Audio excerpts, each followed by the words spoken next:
प्यारे बच्चों नमस्कार। 10वीं कक्षा के विज्ञान के चैप्टर मानव नेत्र व रंग बिरंगा संसार की इस लेक्चर में आपका स्वागत है। इस लेक्चर में हम वायुमंडलीय अपवर्तन और उसके प्रभाव के बारे में पढ़ेंगे कि जैसे ये हम जानते हैं कि जैसे मान लीजिए पृथ्वी के चारों जो गैसेस का एक इनवलप है, एक जो गैसेस का जो एक आवरण है वो क्या कहलाता है, वायुमंडल कहलाता है। और जैसे मान लीजिए ये हमारी पृथ्वी है और वायुमंडल की जो है अलग अलग परतें होती हैं। ओके, वायुमंडल को हम ये मान के चलते हैं कि इसमें अलग अलग परतें हैं और जैसे जैसे हम नीचे की तरफ जाते हैं इसमें जो वायु का घनत्व है वो अधिक होता जाता है। और यदि हम ऑप्टिक्स की भाषा में बात करें, प्रकाशिकी की भाषा में अगर हम बात करें, तो जैसे जैसे हम नीचे की तरफ आते हैं अपवर्तनांक जो है हर एक परत का बढ़ता हुआ जाता है। ठीक, तो हर एक परत का अपवर्तनांक अलग अलग होने के कारण वायुमंडल के अंदर अपवर्तन, प्रकाश का अपवर्तन होता है और यही जो है वायुमंडलीय अपवर्तन कहलाता है।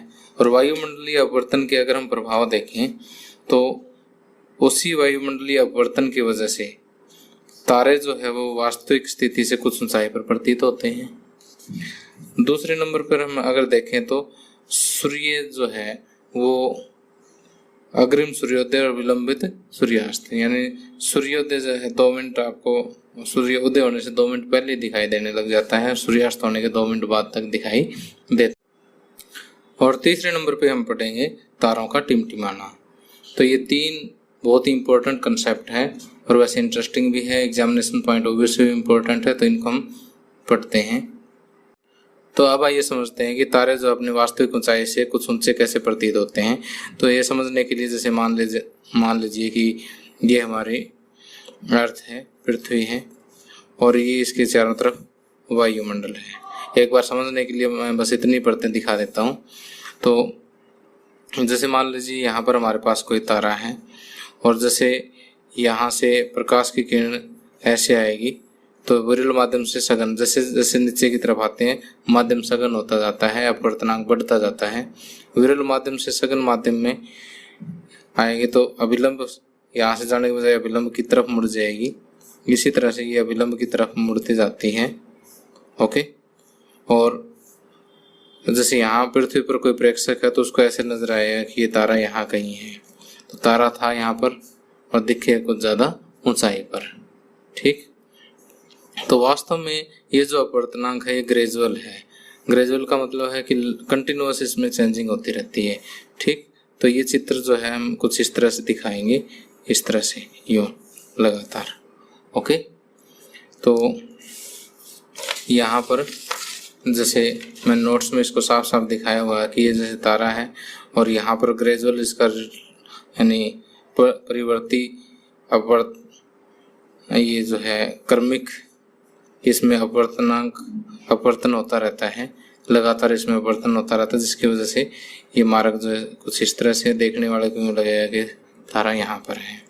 ओके, तो जो चीज़ मैंने समझाई है वो मैंने सिंपल सी हिंदी में लिख दी है कि पृथ्वी के वायुमंडल में प्रवेश करने के पश्चात पृथ्वी के पृष्ठ पर पहुंचने तक तारे का प्रकाश निरंतर क्या होता रहता है, अपवर्तित हो जाता है।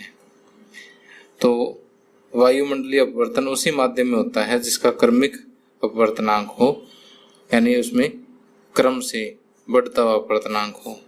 ठीक, जिसकी वजह से तारे का प्रकाश अभिलंब की ओर झुक जाता है।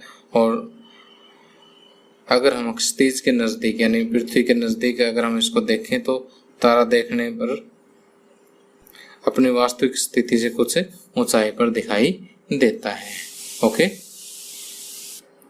अब देखिए अगला टॉपिक आता हमारा अग्रिम सूर्योदय और विलंबित सूर्यास्त। अग्रिम सूर्योदय और विलंबित सूर्यास्त का मतलब है कि सूर्योदय से पहले सूर्य का दिखाई देना और सूर्यास्त के बाद तक भी इसका दिखाई देते रहना। अब देखिए कि इसको मैं एक चित्र के माध्यम से समझाता हूँ कि मान लीजिए हमारी अर्थ है और ये अर्थ का सरफेस है और यहाँ से अगर हम एक लाइन खींचे तो इसको हम क्षैतिज कह सकते हैं।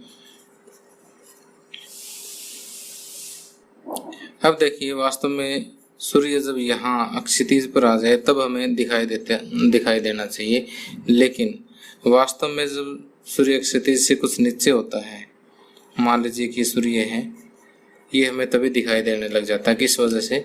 वायुमंडलीय अपवर्तन की वजह से। तो मैं एक चित्र से समझाता हूँ कि मान लेते हैं कि ये हमारे पास पृथ्वी का वायुमंडल है, ये वायुमंडल के अलग अलग परतें हैं, ठीक।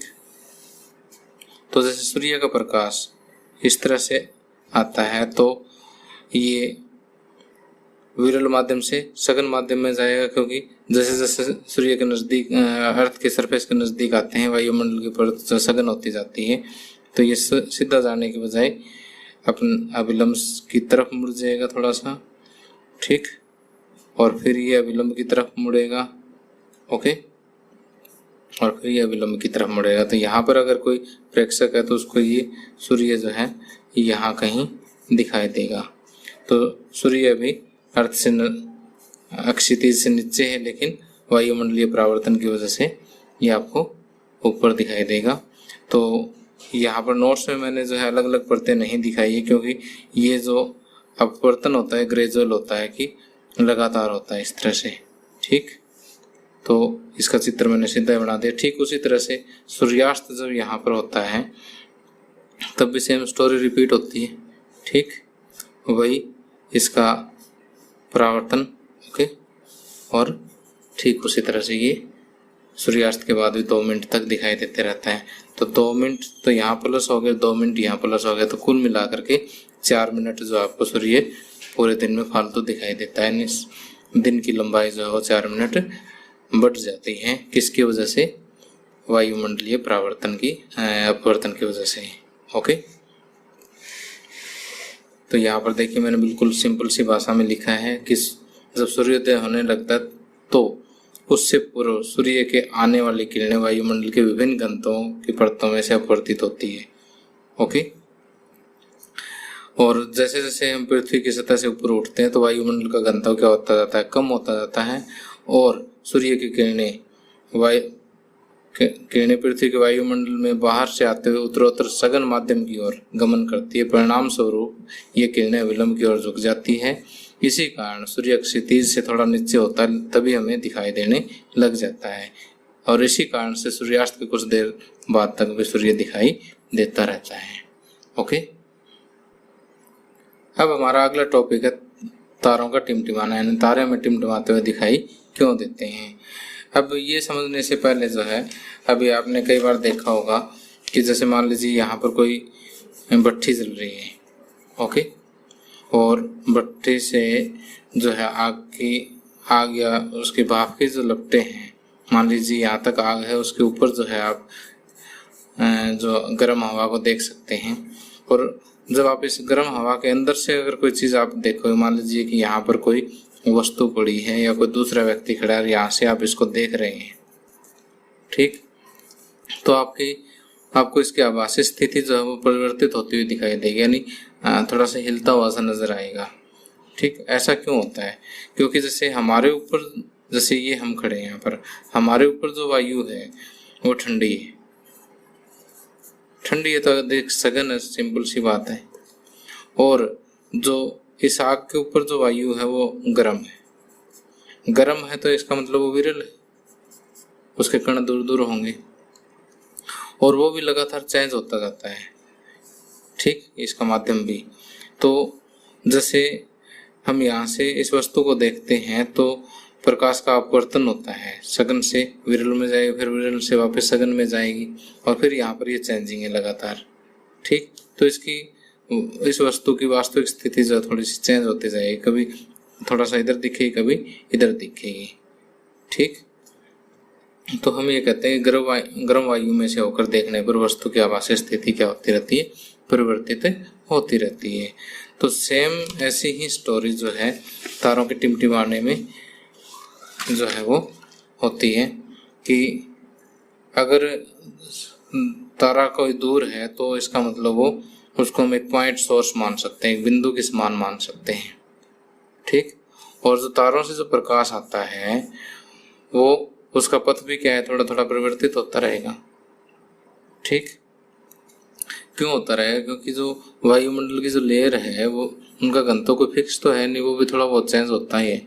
अगर वो चेंज होगा तो इसका मतलब जो तारों से आने वाली जो प्रकाश की किरणें हैं, एक बार जैसे मान लीजिए तारे की पोजीशन हमें यहाँ दिखाई दी, अब क्योंकि पॉइंट सोर्स है तो अब इतने में क्या है कि इसकी लेयर की सघनता में परिवर्तन हो गया, तो ये थोड़ा सा इधर दिखाई देगा, कभी थोड़ा सा लेफ्ट में, कभी थोड़ा सा राइट में दिखाई देगा। तो ये पथ परिवर्तित होने की वजह से जो है तारा की आभासी स्थिति जो है वो भी विचलित होती रहती है, यानी तारा आपको थोड़ा बहुत लेफ्ट राइट नजर आता है। साथ ही क्या होता है कि जो आंखों में जो प्रकाश प्रवेश करता है तारे का, वो उसकी मात्रा भी कम ज्यादा होती रहती है, झिलमिलाती रहती है, ठीक, जिसके कारण तारा कभी तो चमकीला दिखाई देगा, कभी धुंधला दिखाई देगा।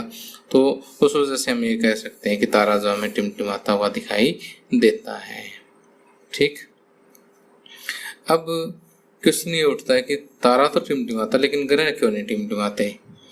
तो तारा काफी दूर होता है, काफी दूर होने की वजह से ये छोटा दिखाई देता है, और छोटा दिखाई देता है तो हम इसको एक बिंदु स्रोत मानते हैं, एक पॉइंट सोर्स मानते हैं। जबकि ग्रह जो है वो पृथ्वी के काफी नजदीक होता है, और काफी नजदीक होने की वजह से जो उसको हम पॉइंट सोर्स नहीं मान सकते, क्योंकि वो बड़ा दिखता है। बड़ा दिखता है तो इसलिए इसको बिंदु स्रोत नहीं माना जा सकता, बल्कि अनेक बिंदु स्रोतों का एक समूह मान के चलते हैं। एक ग्रह जो है वो क्या है, कई सारे बिंदु स्रोतों का एक समूह है। तो ऐसे में अगर ग्रह से कोई प्रकाश आता है, प्रकाश की किरण आती है, तो उसमें थोड़ा बहुत परिवर्तन भी होता है, तो भी इस ग्रुप में कोई फर्क नहीं पड़ता। कि मान लीजिए यहाँ वाला पॉइंट थोड़ा सा इधर दिखाई देगा, यहाँ वाला को इधर दिखाई देगा, तो भी ग्रह की स्थिति में कोई परिणामी जो है आभासी स्थिति में कोई चेंज नहीं होता, और इस तरह से ग्रह जो टिमटिमाते हुए नजर हमें नहीं आते, ठीक है। तो ये बड़ा इम्पोर्टेंट क्वेश्चन है कि तारे में टिमटिमाते हुए नजर आते हैं, जबकि ग्रह टिमटिमाते हुए नजर नहीं आते। तो मेरे हिसाब से आप समझ गए होंगे। फिर भी कोई दिक्कत हो तो भाई कमेंट करके बता देना, यथासंभव आपका जवाब दूंगा। Thank you, have a nice day.